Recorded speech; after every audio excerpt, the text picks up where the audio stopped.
Hello, dito tayo ngayon sa Pandakan. Nandito tayo ngayon sa auditor ng Primus, si Kuya Darius. Ayan.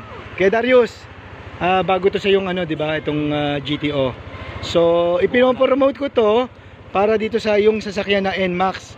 Kuya, ilang taon na tong NMAX mo? 3 years na maybe. So, 3 years. Every ilang months mo siya pinapa-change oil? Every 2 months minsan eh. So, every 2 months. Kaya nga late na yun. So, actually, pag sa motor, 1,000 km, dapat i-change oil natin. So, ito, every 2 months, o minsan lakpas pa sa 1,000 bago mo i-change oil. So, susubukan natin to para malaman natin kung ano ang ano, di ba? O, sige, kuya, pakipatay mo, tapos ikakarga natin. O, kuya, ito yung ano natin, sasalina na. Yan, si Kuya Darius. Yan.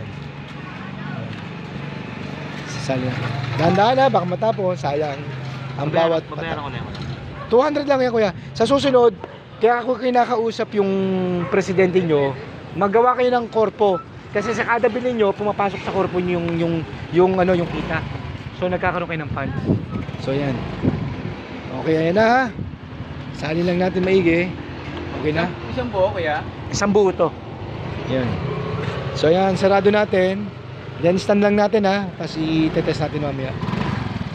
Okay, sinarado na po ni Kuya, ni Godwill. Ayan, si Kuya Darius yung may-ari. Kaya, okay. O, ayan, in-start na po. Naka 2-3 minuto na tayo nakapahinga. Kaya ito yung humalo yung GTO dun sa loob ng makina. Pag humalo yan, kuya, 2 minuto, 3 minuto, arangkada mo ng konti. Kaya revolution mo. Yan. Kaya try mo, revolution mo. Yan. Sige, palakas ng palakas. Dahan-dahan. Hanggang 3,000 revolution per hour. Sige, diretso mo. Sige lang. Diretso mga 1 minuto.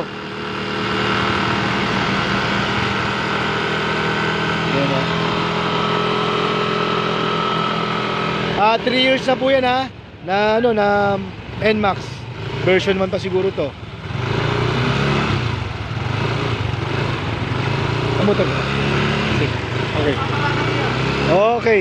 Okay, kuya. Kaya pakitanggal to.